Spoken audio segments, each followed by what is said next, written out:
been here for a long time. Really wanted to do monthly podcast, but life took us on an interesting journey last year, starting in July. Probably good and bad there. My friend Julie Schoenberger was diagnosed with ALS like 2 years before that. And she passed away this past year. Sad, great educator, loved books. And Sherry went through stage 4 non-Hodgkin's lymphoma. And because of that, bad things but good things, we've talked about books for a whole year. Yes. So and I what have you learned? Many books. And we've talked about books because we started getting her healthy to come back to teaching. Because when you're just sitting in a chair with a phone, hello Amazon, I need this book. So we got into it. We started walking how much we love picture books and how we think that everyone should read picture books every day.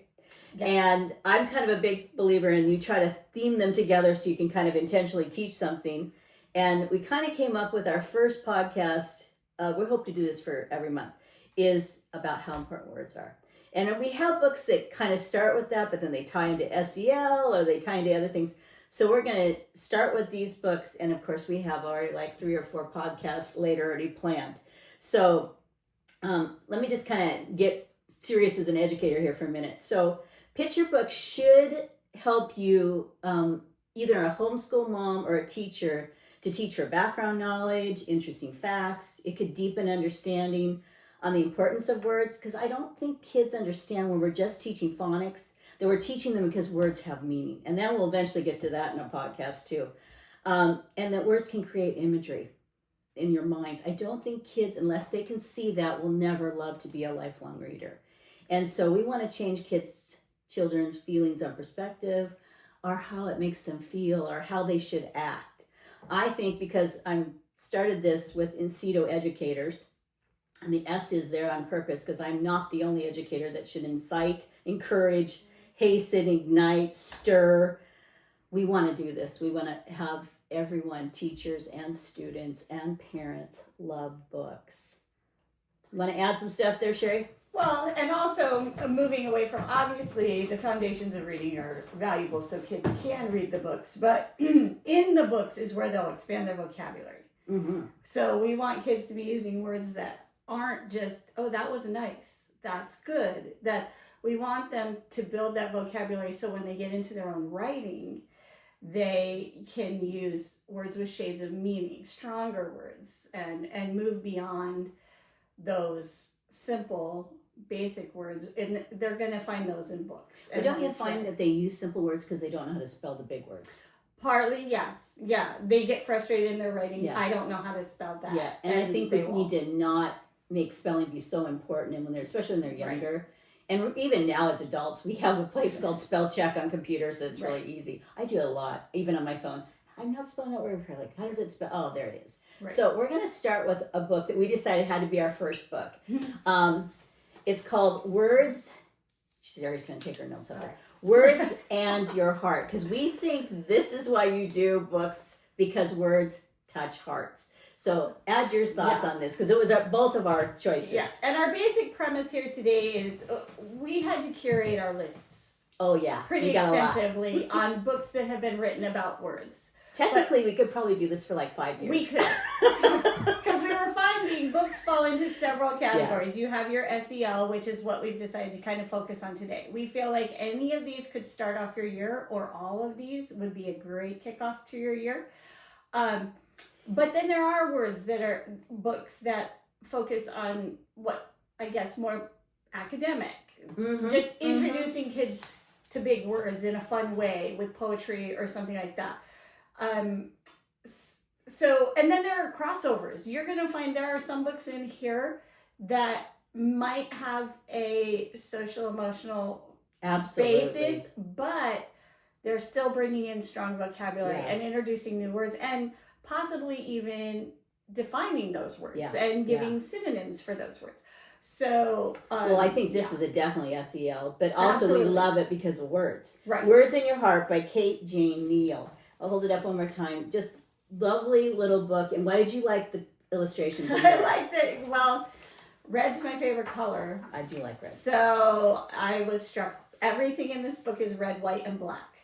all the illustrations, all the drawings, as well as, and I think Cindy marked the page, I have a superhero themed classroom. I have for years since I went down to second grade, and every year I consider changing it, and every year the kids tell me no.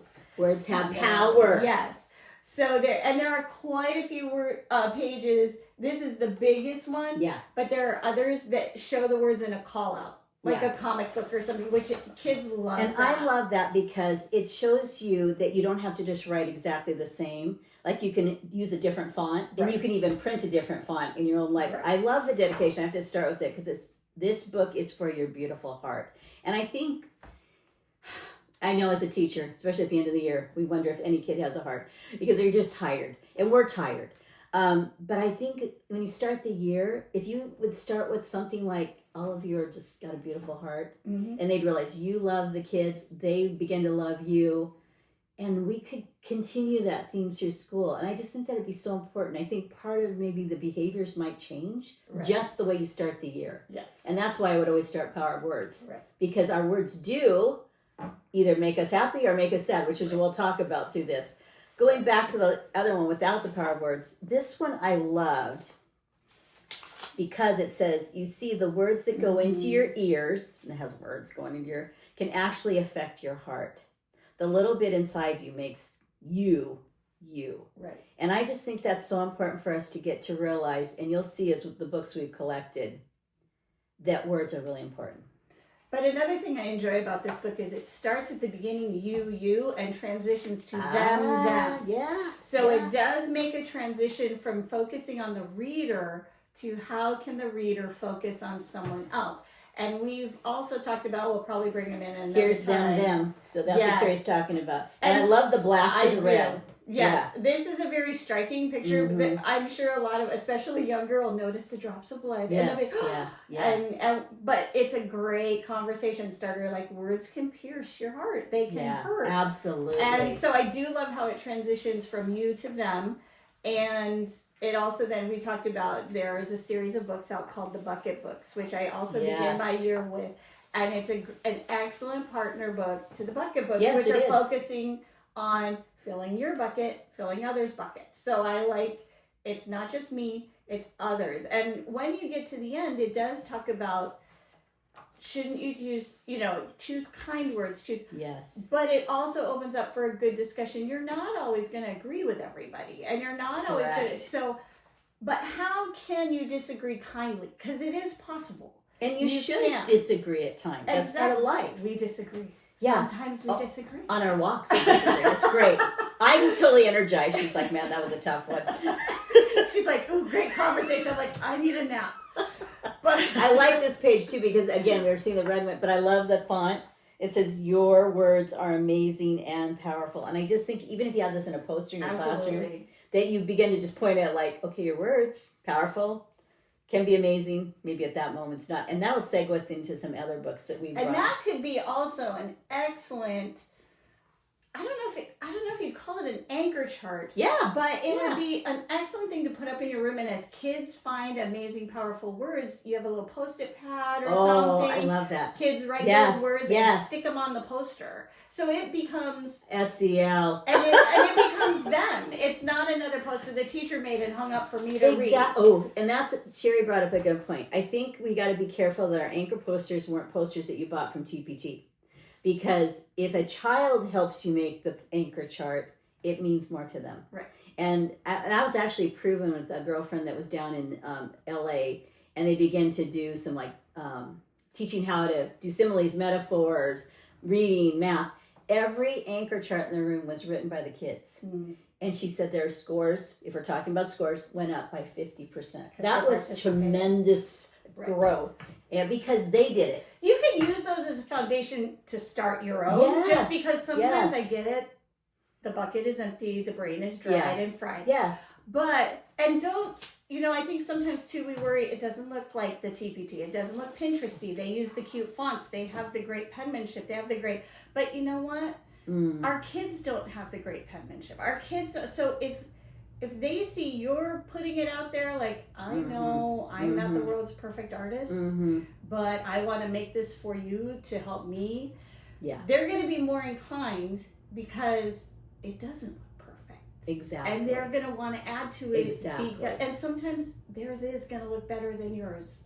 And it should be a student-centered room. It should never look like kids don't live there. It should have education available on the walls, but they should have a part in creating that. It should not just be. Maybe that is one of the reasons I've not been a huge fan of TPD, because I saw it overused. I love the teacher give ideas, because I've given ideas my whole life. But I think we get to the point where if you spend 2 hours trying to find the perfect form, you probably should have created your own, and your lesson would have probably formed in your head as you were doing that. Yeah. And I've seen that, especially with college students, because they're like, oh, I don't have any ideas, I'll just get to TPT. I'm like, you spent 2 hours. That's a lot of time out of your day. Yeah. So I think we have, and you're talking about great ideas in these books, so I might remember to share those. Yeah. So we are going to the next one. We love Peter Reynolds. We actually probably will do a Peter Reynolds podcast. I have a Peter Reynolds story. Peter Reynolds sent me a personal note in a book in my recovery. So that's so cool. Peter could write the world's worst book and I would still love it. So you should know my bias going into this. So. It's true. Well, I love the dot. That was the first one I got. Yes. And we all made dots. Everyone. So Peter was a word collector. Amazing. And I just love all the words that are even on the cover.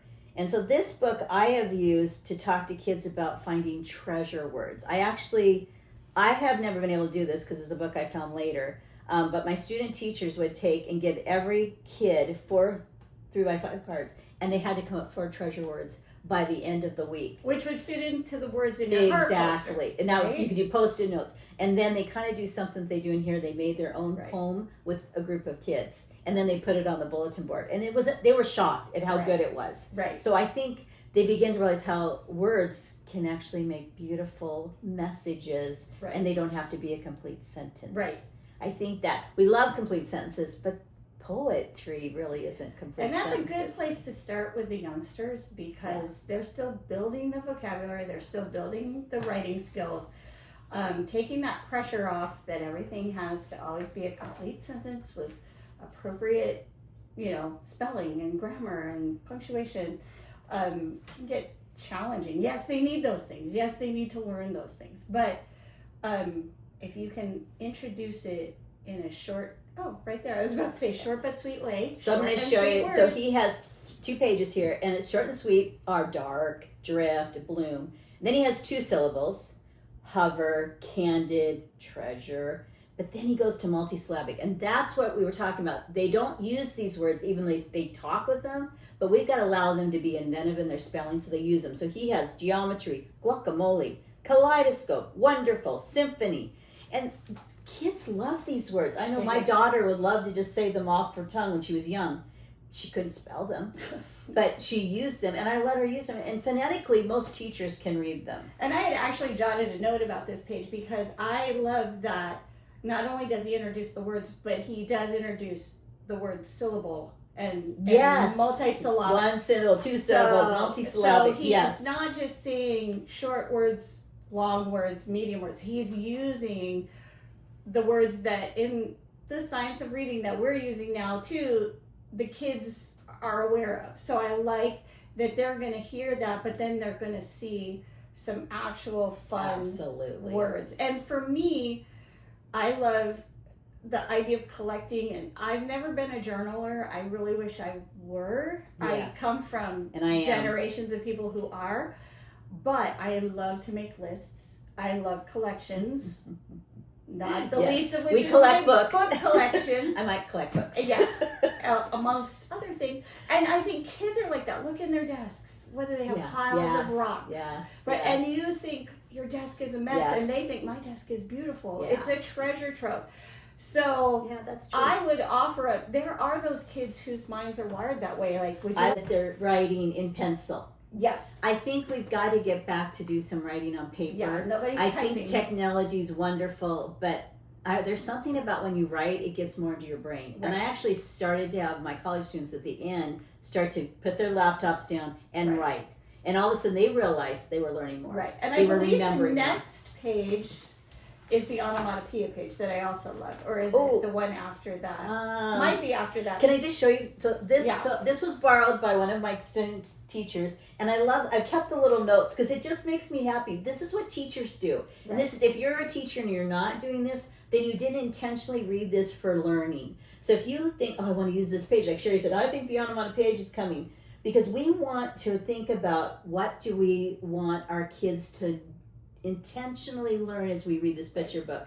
And so you can see when you read the notes, I think this is onomatopoeias, isn't it? Or I'm not sure. effervescent? No, it's coming. He's going to come back to effervescent, I believe. Or maybe I'm thinking of a word in another book. I have a lot. But that's one he did thing love onomatopoeia. in this time that I've had this last year, when I haven't been able to teach, but I haven't, I've wanted to feel like a teacher. This was the idea that this is what I did with my students. Yes. So I just put string up. I didn't do it, my student teachers did, and they said it was amazing. They took pictures.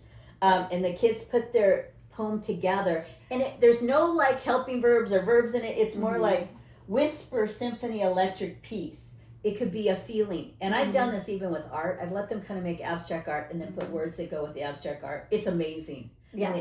And then words he had not imagined being side by side. Savor, dreams, cascading, stars. Ooh, Yeah. beautiful. And what Cindy was saying about being intentional, I've read a million books and I love them.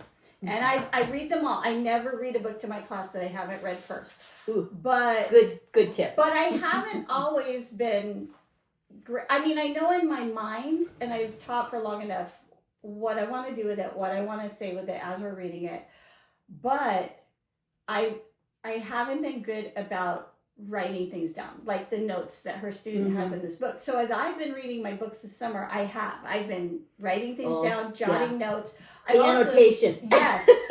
Just because as I get older, I either forget I have the book, or I'm like, I remember I love that book, but I can't remember what that book was about because I have so many now.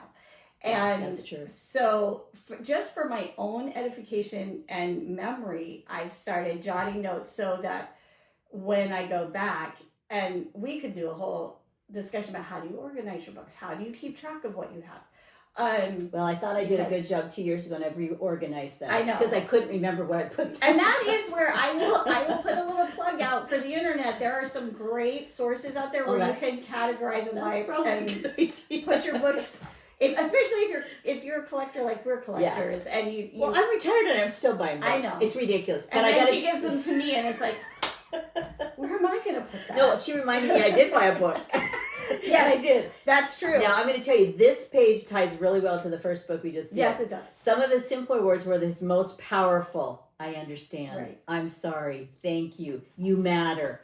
So SEL. So when people are like, I don't know how to teach SEL, I'm like, get a picture book. No, not any picture book, but there's a lot. Talk about it. I mean, yes. Organic, like we're talking about these. We really haven't scripted this out. We looked at what we wanted to show you all before we started and chatted about what we liked best and didn't, marked some pages. But just have that. Make sure you carve out that time if you're going to use a book for your SEL or add it to your SEL, that you make sure you leave time for discussion afterwards. Oh, you have to. Yeah. And I will say, and I'll shout out to Fisher and Fry. Fisher and Fry, when I started really doing the science of reading with college kids, they kept saying, do not just do a skill without tying it to a book.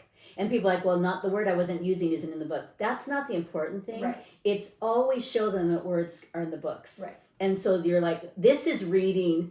Doing phonics is not reading. It's helping you to read. Right. If we don't every day read a book with them, and they should be reading also, we've missed the whole thing of science of reading. And make sure you have the book. Well, my personal opinion, how I run it in my classroom. Make sure you have the book available for the kids after you've read it. Absolutely. Don't go put it back on your shelf behind your... Leave it somewhere where the kids can go back. Because there will be times when I'm reading and I can tell something really grabs their attention, or a picture is just too small for them to see all the details. And I will say to them, hey, when we're done, you're going to want to go look closely at this picture. It's an amazing page.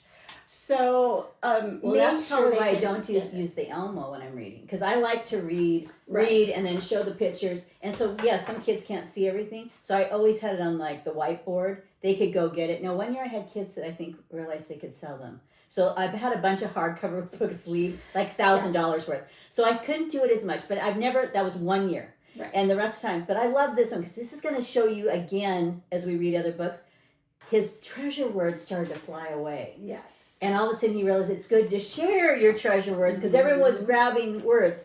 And then at the end he goes, Jerome had no words to describe how happy that made him. That's so beautiful. And I love that. So and again, coming back to the from me to them, right? Yeah. Because he finds out when I share I love my collection, but when I share it with others, and I think we would say the same thing. Well, you can see it was Cindy was sharing, she still got her students' notes in here. Mm-hmm. I mean, nothing's better for me than when those kids just want to grab the books. Like, can we get the books now? Can we get? And I actually have, if you read The Book Whisperer, that's one of her. That's one of Donnell's tricks. Oh, so good. She doesn't let the kids. So she's got a huge library in her classroom too, and I'm sure many of you are familiar with Donnell's book. But she doesn't let the kids touch the books for like a week. I think she said. I'd have to go back and be sure, just to build up the anticipation.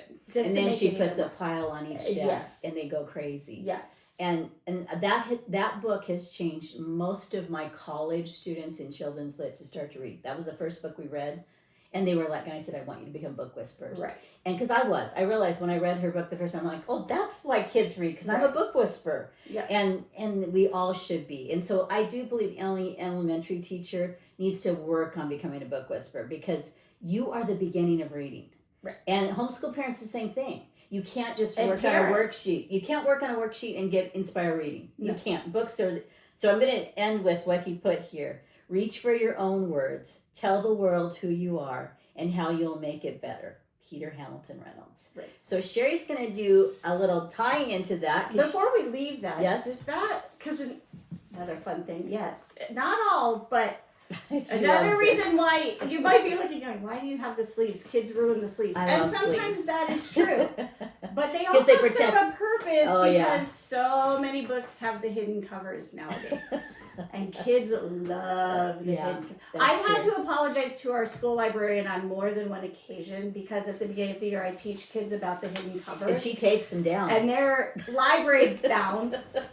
As they should be, but of course my kids all are this in the library and they're ripping, and I'm like, I'm so sorry. So I have to show this one too. Yeah, we'll have to look through it. I don't think we look through it. I have a lot of you can kind of tell pretty easily if it has one or not because it's going to show. Well, I think Wonder was the first one we actually uncovered and it said the word kind. Yeah. It was great. So okay, go into Peter Reynolds. So last Christmas, holiday time, Peter wrote a sequel, The Gift of Words. So same character, same idea, but tying in with the holiday season that he was noticing. And in this one, I point out to the kids end pages. Because if you look, the end pages here are dark and sale, buy, shop. And he's tying into that conflict that sometimes comes around at that time of year where very commercial, pushing, material gifts. People can get frustrated, angry, but also that feeling that most people have like this, for a lot, it's the kindest time of the year. A lot of people getting along better and enjoying one another better just because that season and that feeling that overcomes us. So he ties in with that, but the word collector is having a hard time because he's noticing that all the words are very negative or very commercial or material. And that is Christmas. Yeah, you need to say that. And he's not doing that. Now, I will say he does a very good job. I like the color. Yes, it's definitely Christmas time and holiday time, but he doesn't use that word. So you really could... For any of your students, Hanukkah, anything it would fit. But basically, and this would be one where I would tell the kids, look at those close-up pictures, because even the toys in the window are grumpy and trying to be sold. So he decides as he always does, what people need are the right words. Mm. But he goes back to his collection and starts pulling out positive words, kind words, loving words, words that he thinks are more associated or should be associated with that time of year, or quite honestly, all year. And he has the idea, he finds a tree. Now, notice, it's not a Christmas tree, it's just a tree. There's an artist that does tree branches like that, and I can't think of it. Yes. I love when they do that. So when you also get familiar with artists, then you start to see how some illustrators will use them. Right. And kids will say, "Oh, that looks like so and so." Got to do art too. Right. Kids need to be in a classroom being taught whole child. Yes. So, and he just puts up his ladder and starts sticking his words, and he yells "Happy Holidays," and he builds a word tree. And of course, eventually, and you start to see people you've seen in previous pictures who were grumpy, and now, as you can also see, everyone's coming into color. Oh, I love that he's bringing the same idea from the other one. It That's is, awesome. and they're stringing the words. Yes. And they're making the words. That's I love awesome. how Peter's always inclusive with his pictures. We have obviously diversity of skin tone, but also the little one in the wheelchair, and just tying it in. Love that. Different cultures. Yep. And some are just hanging words. Some are stringing them together to make sentences in the same way. He even realizes that his dog wants in on the action. His dog string, he translates. But they end up with, beautiful. A decorated, kind word tree. So it's just a little bit of a holiday tie-in from the same, and then what look at is the end pages have transferred. So now instead of the dark, sad, negative, the town is, has the pink sky and the purple, and their words have all changed to peace and love and joy, happiness. Just another great Peter Reynolds book. Does it have a surprise cover? This one does not. Okay. At least I don't. No, this one didn't. All right. But I love the gift of words because, I think many times, especially you get older, you have so much stuff, and kids say, "What do you need?" And I go, "Nothing. I would like you to write me a letter." Right. And I have them. Right. So I was cleaning up the other day, and I have a whole file of gift of words. And even with my daughter, I'll say, "If you just write me something, that would really, I'd treasure that." Right. And I think we need to get back to that. And even in this last year, I bet the cards, and I mean kids that I haven't seen for 20 years who somehow found out I was sick. Mm-hmm. So I got a box. Excuse me, I got a box, and just all their cards, all their letters, all their notes are all in there. But I like that too, that hopefully it would help kids realize that, as we've been talking about, words are powerful. Words are a gift. So you can do good things with your words and not good things. So I'm going to stop there so we don't make such long podcasts, and you and I are going to make another one.